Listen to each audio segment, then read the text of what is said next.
O norte contra o sul. Irmão contra irmão. A Guerra Civil Americana é a mais sangrenta de sua história. A vitória vai exigir muito mais que poder de fogo no campo de batalha. Tecnologia. Comunicação. Logística. O que acontece por trás da linha de combate é que vai decidir essa batalha pelo futuro da América.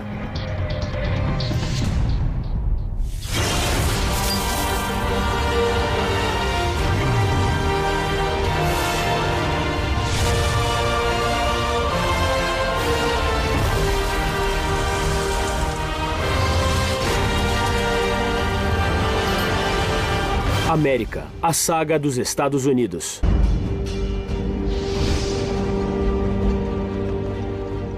Fogo! Guerra Civil. 1862. A Guerra Civil Americana está em seu auge.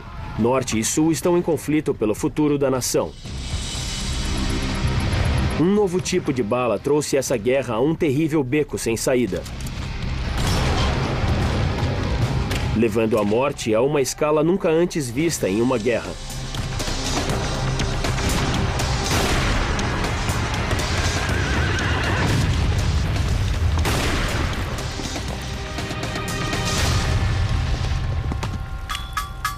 Aqui, em uma metalúrgica no estado de Illinois, o chumbo derretido inicia sua jornada para se tornar um instrumento letal de destruição. A bala conhecida como bala mini. A peça de chumbo é a maior causadora dos números de mortos sem precedentes nessa guerra. Inventada na França, ela tem apenas 30 gramas e pouco mais de 1 centímetro de diâmetro. Uma pessoa pode disparar 3.000 minis por hora. Cada uma dessas balas simples podem entrar no corpo de um homem em uma fração de segundo.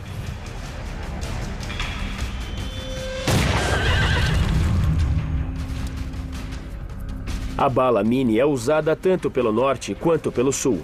A demanda por essa bala letal é tão grande que uma indústria inteira surge só para fornecer balas mini para a frente de batalha.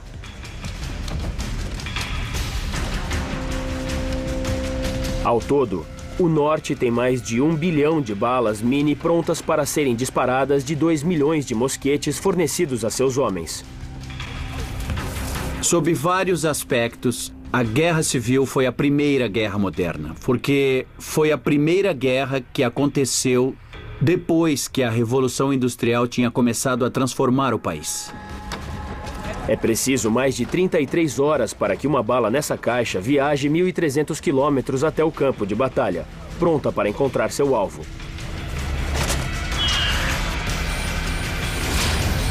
O novo mosquete é bem mais rápido de se recarregar do que as armas tradicionais. Ponha a pólvora, insira a bala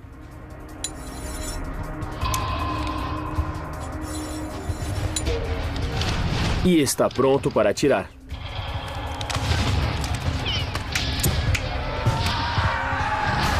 Imagine uma guerra onde sua habilidade em carregar um mosquete mais rápido que o outro cara armado determina se você vai viver ou morrer.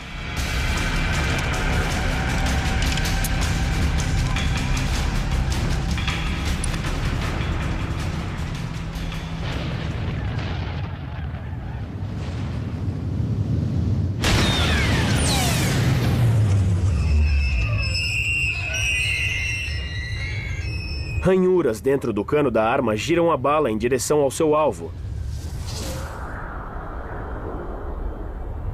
A precisão e o alcance melhorados são uma combinação fatal.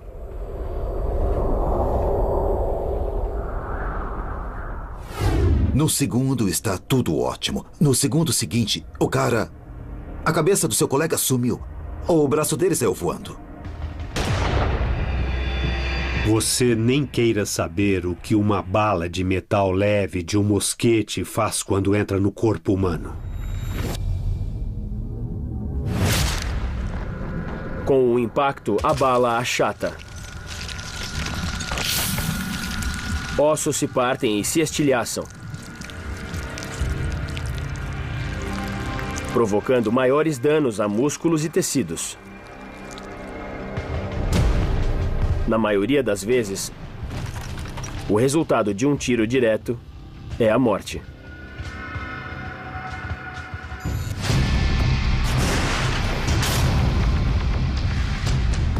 Mas com toda a tecnologia das balas mini, o exército ainda usa táticas militares tradicionais. O que foi particularmente trágico foi a tecnologia moderna encontrar táticas muito mais antigas, então os números de mortos eram mesmo assustadores. Os soldados ainda se enfrentam abertamente pelos campos de batalha. Mas a bala mini é precisa em um raio de 550 metros, transpondo facilmente essa distância. E elas podem ser recarregadas 8 vezes mais rápido que uma arma tradicional.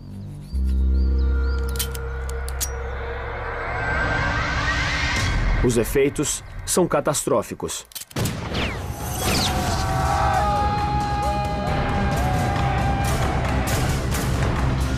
A taxa de mortos aumenta dramaticamente, comparada a guerras anteriores. Pelo campo de batalha, os resultados são carnificina. Sangue e morte em uma escala jamais vista antes. Eles matavam uns aos outros em grupos, em fileiras e em pilhas. O soldado Alexander Hunter escreveu: Um estava caído de bruços, com o corpo quase em 2 partes. Outro foi baleado enquanto preparava a mira. Um olho ainda estava aberto enquanto o outro fechou, e um braço se estendeu na posição para segurar o rifle que ficou caído ao lado dele no chão. Soldados em ambos os lados precisavam viver no meio de sofrimento e morte incomparáveis. Horatio Chapman registra a experiência em seu diário. Os mortos eram empilhados em alguns lugares, uns em cima dos outros, e dava muita tristeza ouvir os gemidos dos feridos. Alguns estavam vivos e ofegantes, mas inconscientes. Outros estavam feridos mortalmente e conscientes do fato de que não viveriam muito mais. No período da vitória final do Norte, mais de 600 mil homens de ambos os lados estavam mortos. Uns 2% de toda a população dos Estados Unidos. Em termos da população atual, seria o equivalente a 6 milhões de pessoas.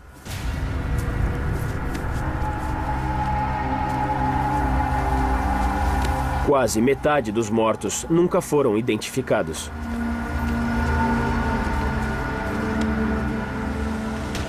O medo de morrer esquecido no campo de batalha leva os soldados pela primeira vez a prenderem seus nomes e unidades em seus uniformes. Essas etiquetas grosseiras tornavam possível a identificação de seus corpos depois de mortos.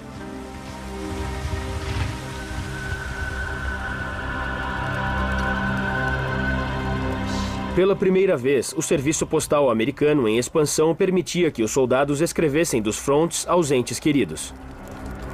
Sem a censura militar de hoje, foi permitido que soldados como Robert Stiles contassem a realidade aterrorizante da linha de combate. As imagens e os odores que nos envolveram eram simplesmente indescritíveis. Corpos inchavam até 2 vezes além do seu tamanho original. Alguns deles explodiam com a pressão de gases e vapores. Alimentando essa carnificina estava a profunda animosidade política que levou a essa guerra. Em um conflito duro que colocou irmão contra irmão, os estados do Sul estavam determinados a defender sua independência e seu sistema de escravidão. Mas o Norte não permitia que eles deixassem a união de estados. Lutamos e perdemos centenas de milhares de homens nos 2 lados, lutando pelo que eles acreditavam ser correto. A terrível aliança das novas armas com as táticas de batalha ultrapassadas renderam uma contagem de corpos em escala industrial. A guerra está em um impasse sangrento. Nenhum lado consegue dar um golpe decisivo. Nessa guerra dura e desgastada, a vitória será do último que restar de pé.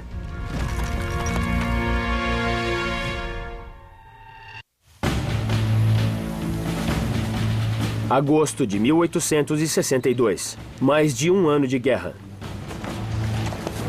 O exército confederado sulista do general Robert E. Lee prepara um grande ataque contra as forças da União na Virgínia.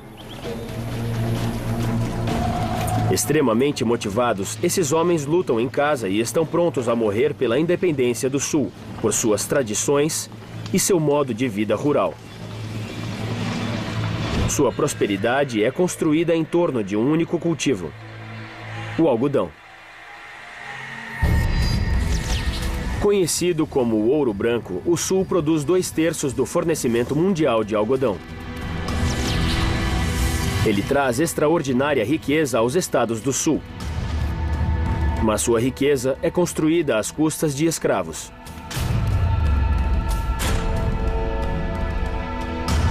Agora, a vitória do presidente Lincoln nas urnas ameaça seu modo de vida tradicional e a escravidão em que ele se baseia.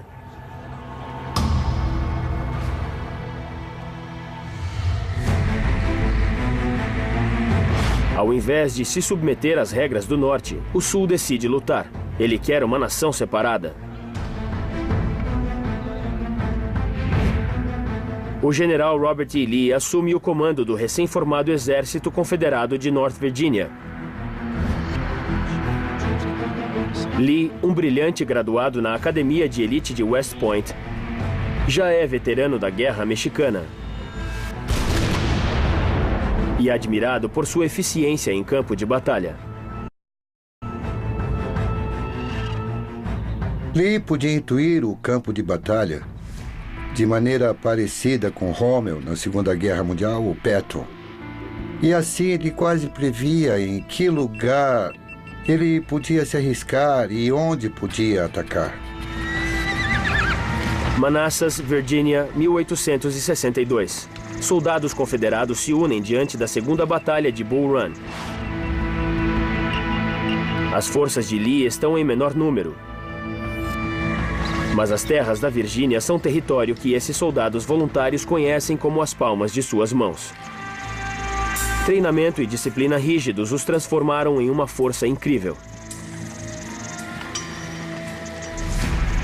Se você fizesse uma aposta na época, apostaria na vitória do Sul. O Sul só tinha que manter seu território. O Norte tinha que chegar e tomar. Tinha que ser a força de ocupação, o que é bem mais difícil de se fazer.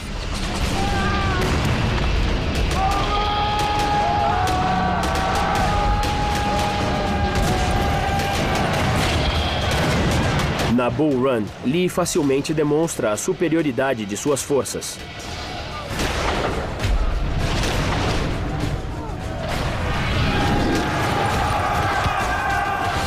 Em uma batalha que durou apenas 10 minutos, o 5º Regimento de Nova York do Norte perde mais homens que qualquer outro regimento durante toda a Guerra Civil.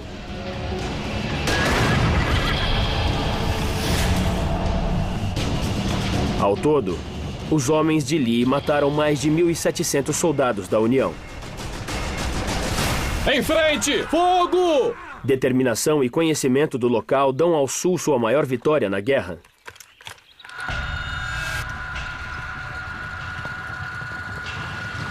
Mas Lee e seus comandantes subestimaram a natureza desse conflito. E seu oponente, o presidente Abraham Lincoln. Porque Lincoln está lutando um tipo de guerra totalmente novo. E seus adversários sulistas não percebem isso.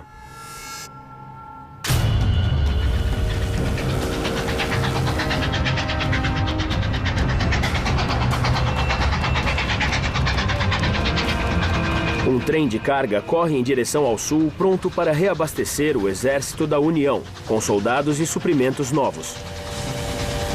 O tenente George Benedict escreve para casa: Fomos embarcados em vagões de carga e deixamos a cidade.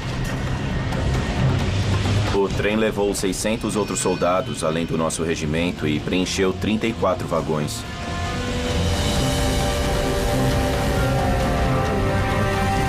As estradas de ferro eram uma das armas secretas de Lincoln nessa guerra.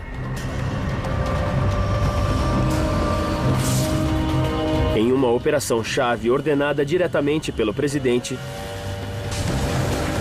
25 mil soldados foram enviados em sua jornada de 2.000 quilômetros até o sul. Fogo! Na estrada, levariam mais de 2 meses. De trem, esses homens levaram apenas 7 dias.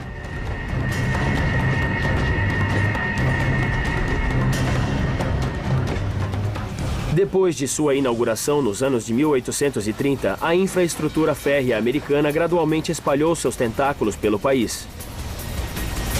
Lincoln percebeu que podia revolucionar a velocidade da disposição das tropas.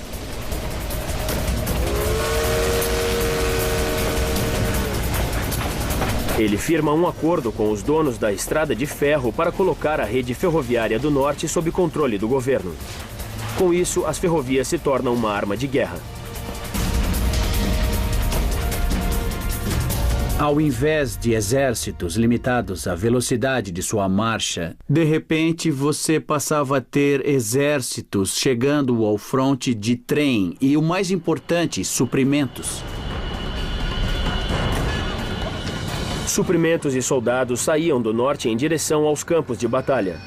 Linhas movimentadas carregavam mais de 700 toneladas de suprimentos por dia, o equivalente a 80 vagões. Nas mãos de Lincoln, a rede ferroviária do norte de 38.000 quilômetros se tornou um braço de sua máquina de guerra. Em oposição, a rede do sul tinha apenas 14.000 quilômetros e meio no início da guerra e continuava sob controle privado.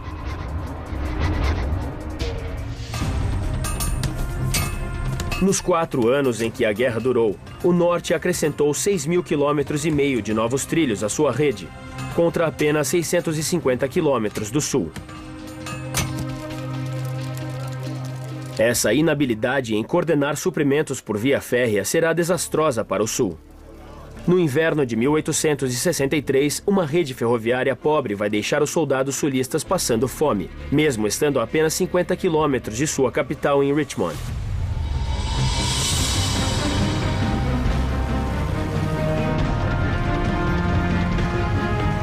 Apesar de todo o seu talento e determinação na batalha, os sulistas simplesmente não tinham logística para um ataque decisivo.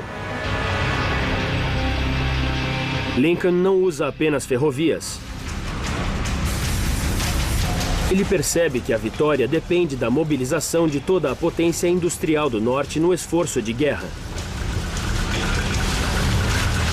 A produção de roupas no norte dobra durante o conflito. Fabricantes de ferramentas agrícolas começam a fazer espadas, enquanto o número de patentes dobra durante a guerra. Fábricas, tecnologia, infraestrutura. Isso vai mudar a cara da América. Pela primeira vez na história, a indústria é colocada ao dispor do esforço de guerra, um posicionamento no conflito que a América vai explorar na Primeira e na Segunda Guerra Mundial. É o início de uma nova economia integrada que vai se tornar a marca registrada dos Estados Unidos moderno.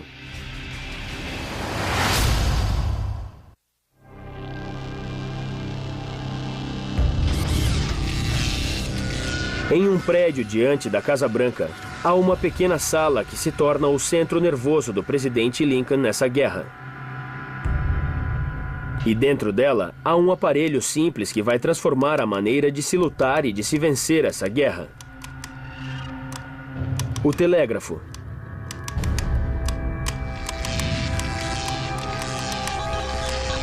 A invenção do código Morse em 1844 transforma o telégrafo na primeira ferramenta americana de comunicação em massa.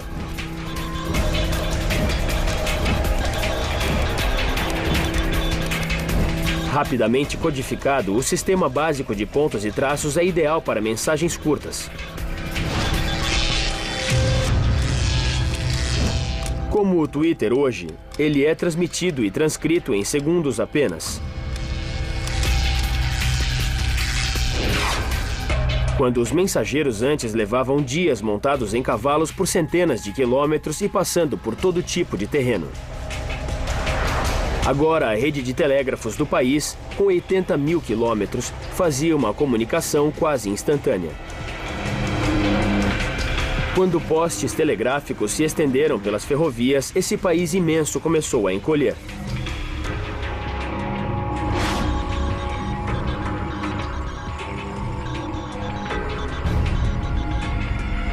Isso vai transformar a natureza dessa guerra com o fluxo de informações e de decisões indo e voltando na velocidade da luz.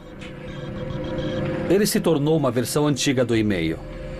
De repente, era possível enviar uma mensagem de alguém de St. Louis a Nova York em pouquíssima quantidade de tempo. Lincoln imediatamente percebe o potencial do telégrafo como arma de guerra.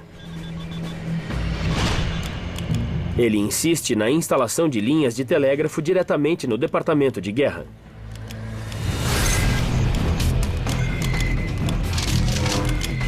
E age rapidamente para colocar todas as instalações telegráficas da União sob controle militar.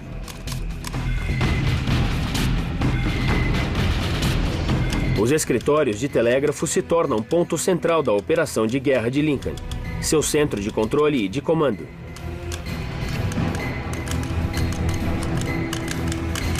Ele até chega a dormir aqui em momentos mais agitados. O chefe do escritório de telégrafos, David Homer Bates, descreve como Lincoln é obcecado com cada notícia vinda do front, lendo, às vezes, relatórios palavras por palavra enquanto elas são decifradas. O hábito de Lincoln era ir imediatamente para a gaveta cada vez que chegava em nossa sala. Ele lia os telegramas começando por cima, até chegar a algum que já tivesse sido lido em uma visita anterior.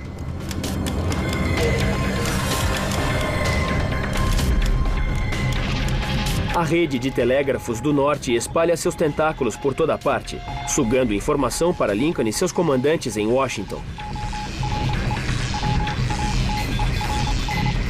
Isso dá a ele uma visão estratégica ampla, fornecendo uma noção incomparável do pensamento tático de seus comandantes.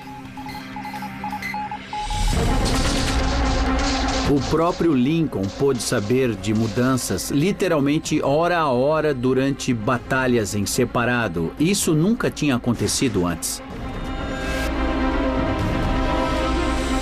Para a irritação de seus generais, isso permitia que ele desse ordens diretas, dizendo a eles como lutar. Em uma campanha, com as forças do general confederado Lee ameaçando Washington, Lincoln reage telegrafando ordens diretas a seus generais.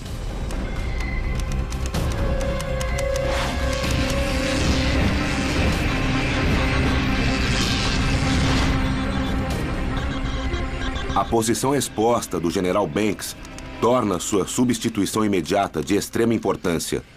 O presidente ordena, portanto, que vá em direção a Jackson, em Harrisonburg. Esse movimento deve ser feito imediatamente. Durante a guerra, Lincoln envia quase 1000 telegramas de seu pequeno escritório.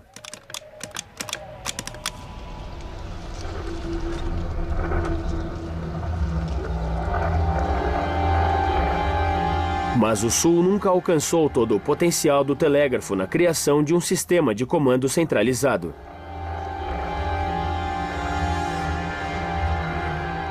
Isso significava que generais do Sul, como Lee, deviam planejar suas batalhas sem esse tipo de visão estratégica.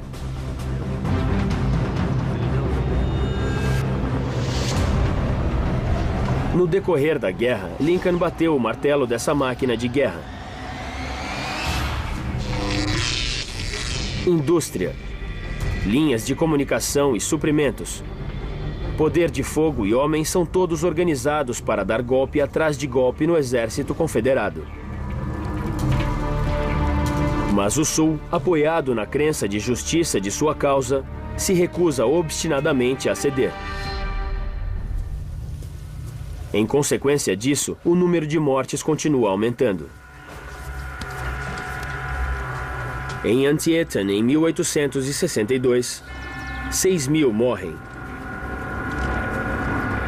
e 17.000 são feridos.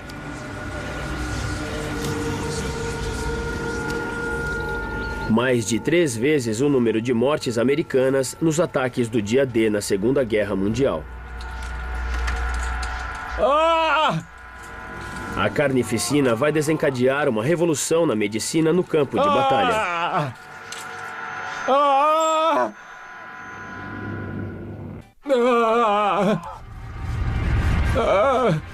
3/4 de todas as cirurgias feitas pelos cirurgiões do exército durante a Guerra Civil são amputações. Cartas do cirurgião William Watson registram como eram os hospitais em campos de batalha. Antes de ontem fiz 14 amputações sem sair da mesa de cirurgia. Não exagero quando digo que fiz cálculos de ao menos 50 amputações. Há tantos feridos com gravidade, ainda tantas operações a serem feitas. O cirurgião Theodore Diamond descreve as feridas terríveis deixadas por armas como a bala Mini. Um osso grande, partido, lascado e estilhaçado pelo impacto da bala Mini é impressionante e assustador. Um cirurgião experiente pode extrair um membro em apenas 10 minutos. Éter e clorofórmio são usados como anestésicos. Se uma bala não matar, a infecção mata. A gangrena é a maior assassina. Privados de oxigênio, os ferimentos se tornam terreno fértil para o Clostridium, uma bactéria que libera uma toxina venenosa, destruindo tecidos. A morte vem logo em seguida. Aproximadamente 60.000 amputações foram feitas durante a Guerra Civil, mais que em qualquer outra guerra que os Estados Unidos tenham lutado. 2 vezes mais soldados morreram de ferimentos infectados e de doenças nos campos de batalha.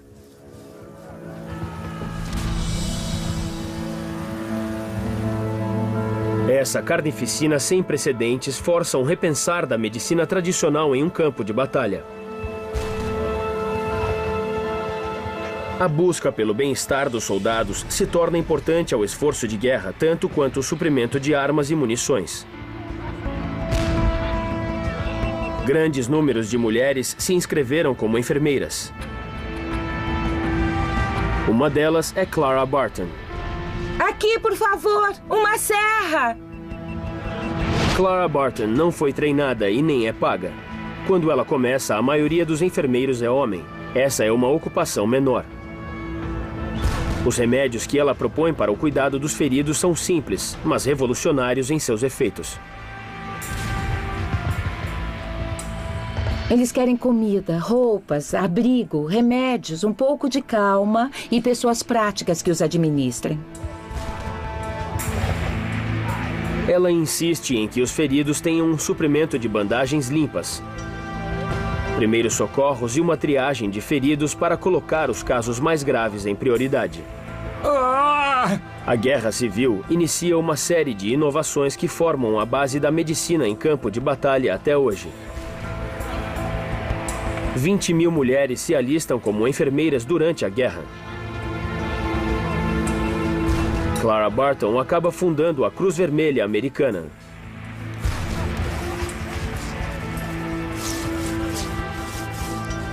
Os padrões de higiene começam a melhorar incrivelmente com a descoberta do bromo. Esse elemento químico cáustico é eficiente contra a bactéria que causa a gangrena. Assim, quase 3/4 dos amputados sobrevivem à cirurgia e a gangrena se tornou rara no final da guerra.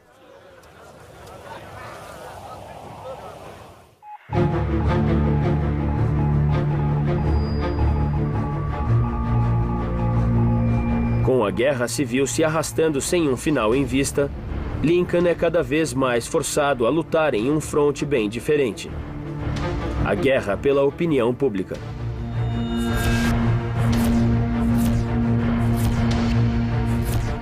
A difusão das câmeras portáteis faz com que, pela primeira vez, as imagens sangrentas dos campos de batalha cheguem a todas as casas.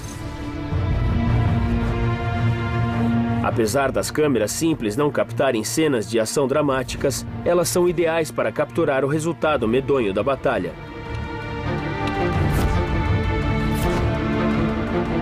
Em torno de 1.500 fotógrafos enchem os campos de batalha.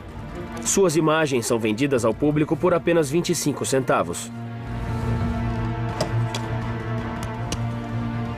As fotografias que vinham da Guerra Civil é que a capturaram, a tornaram real e fizeram as pessoas, reconhecerem a violência realmente sem precedentes. A mídia americana crescente nos jornais reproduz simples estilogravuras das imagens. Mais de 200 correspondentes cobrem a guerra, escrevendo mais de 100 milhões de palavras. Essa avalanche de informação sobre a guerra faz com que a realidade do conflito fique marcada na consciência do público. Nunca mais os políticos poderão lutar guerras sem o apoio público.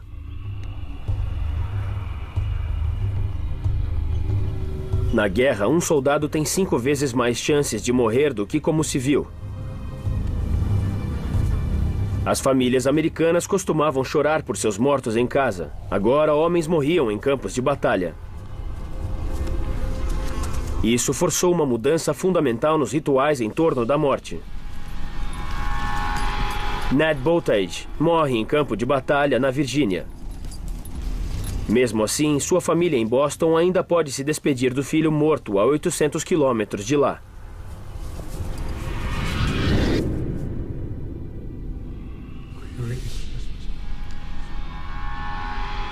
Apesar de ter levado uma semana para que seu corpo chegasse do campo de batalha, seu pai descreve como ele está livre de qualquer sinal de decomposição. Apesar das marcas da batalha travada de perto ainda estarem no rosto, o semblante era plácido, como se ele estivesse dormindo. Isso por causa da nova técnica conhecida como embalsamento. Químicas como arsênico e cloreto de zinco são injetadas no corpo para impedir o processo natural de decomposição. O trabalho com a morte e com a preservação de corpos transforma agentes funerários em milionários da noite para o dia. Um agente se gaba. Eu adoraria preparar soldados. Eles valem uma nota de $5 cada. Graças a Deus, um coronel paga 100 e um brigadeiro paga 200.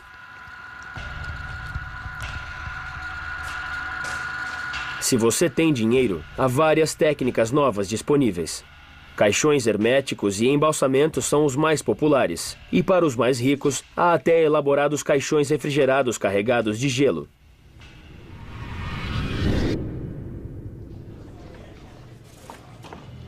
A guerra se arrasta. Lincoln está determinado a acabar com ela e abolir a escravatura. Em setembro de 1862, ele dá um ultimato ao Sul. Voltem para a União. Ele ameaça liberar escravos do Sul à força se eles recusarem. Mas, tendo provado da independência, o Sul não quer se juntar novamente à União, onde a escravidão estaria em risco. Eles rejeitam o ultimato.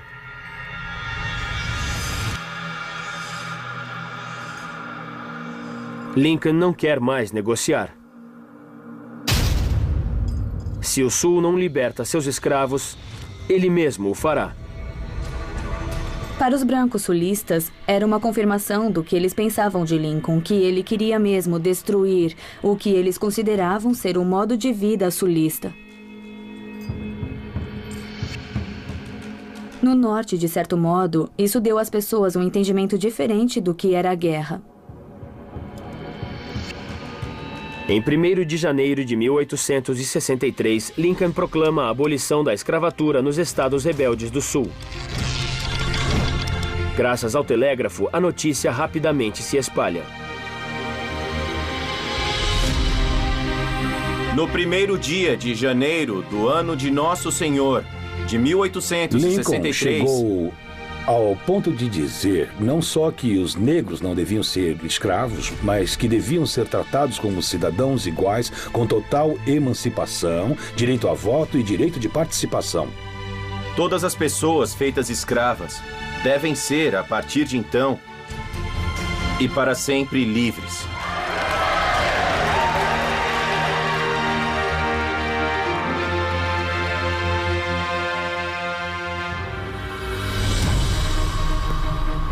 Disparar!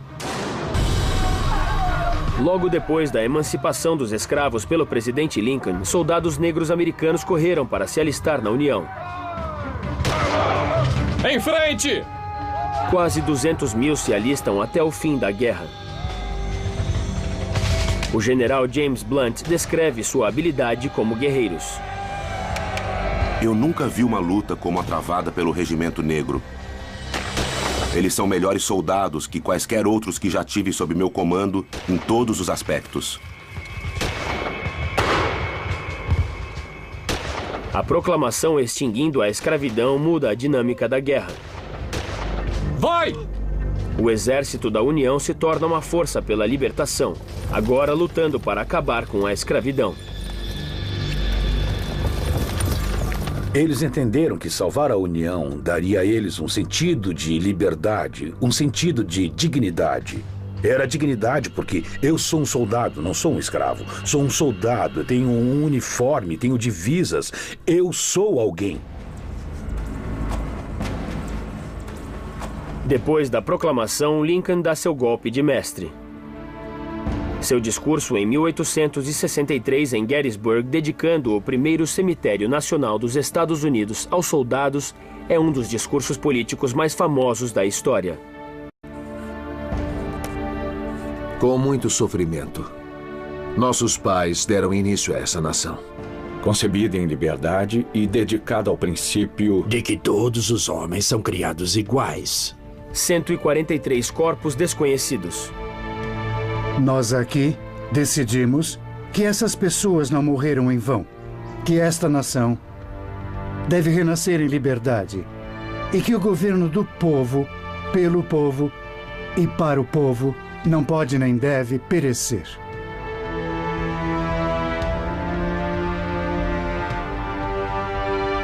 É emocionante pensar em pessoas que se sacrificam e dão suas vidas por um ideal.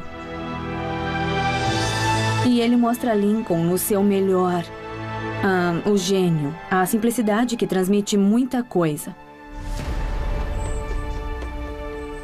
É místico, de certo modo é um hino à América e é o hino às possibilidades e aos grandes sacrifícios deste país. Mas em 1864, a guerra continua em um impasse.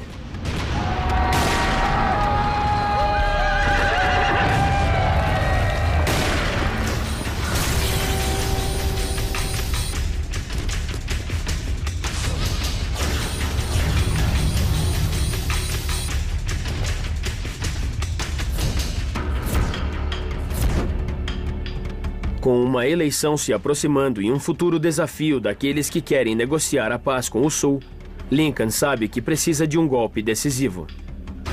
Em algum ponto, alguém se cansa, alguém pisca, alguém comete um erro. E quando se fala em guerra, esse erro é tudo. Lincoln põe toda a força industrial do norte em torno de um único ataque. O homem que vai liderar a carga de Chattanooga a Atlanta, o general William Sherman, tem ordens de não parar por nada. Tornarei esta guerra a mais severa possível e não demonstrarei sintomas de cansaço até que o Sul implore clemência.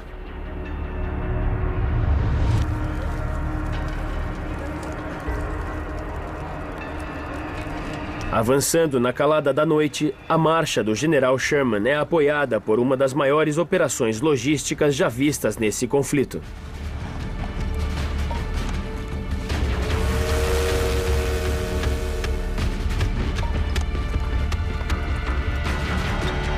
Sherman sabe que precisa apostar tudo o que tem contra o exército confederado, enquanto usa suas próprias linhas de abastecimento para alcançar efeito máximo. Ele acaba com as sulistas, destruindo suas ferrovias e tornando-as impossíveis de serem usadas.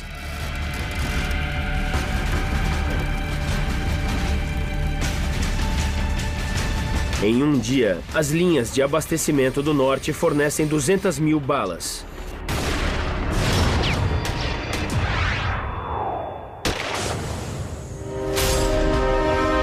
Enquanto o sul revira o campo de batalha em busca de munições desperdiçadas, comida e até botas velhas.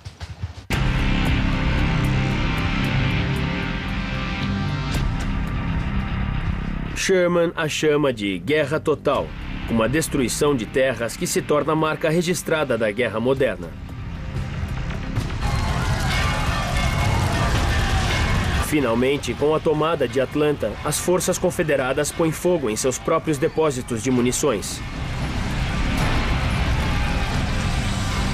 Antes de abandonar sua cidade para os soldados da União. Fogo!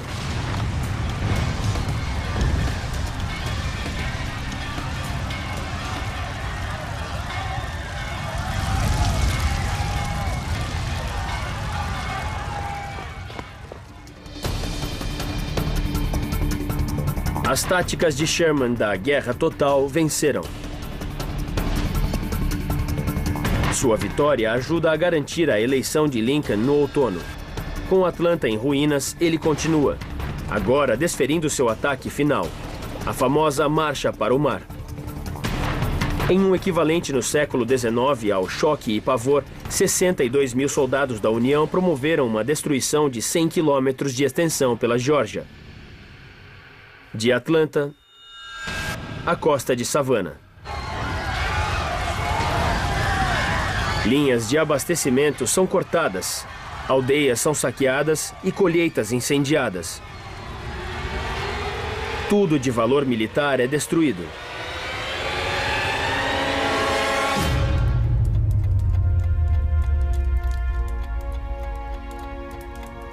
Em 6 meses, o general Lee ofereceu a rendição do exército confederado.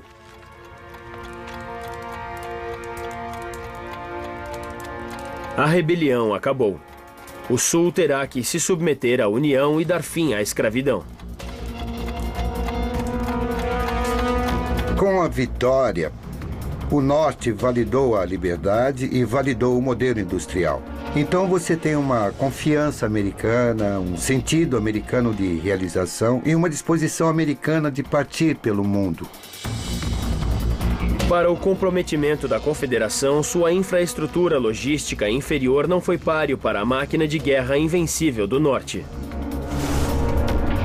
O centro industrial, a infraestrutura férrea crescente, a rede telegráfica, tudo deu a vitória ao Norte.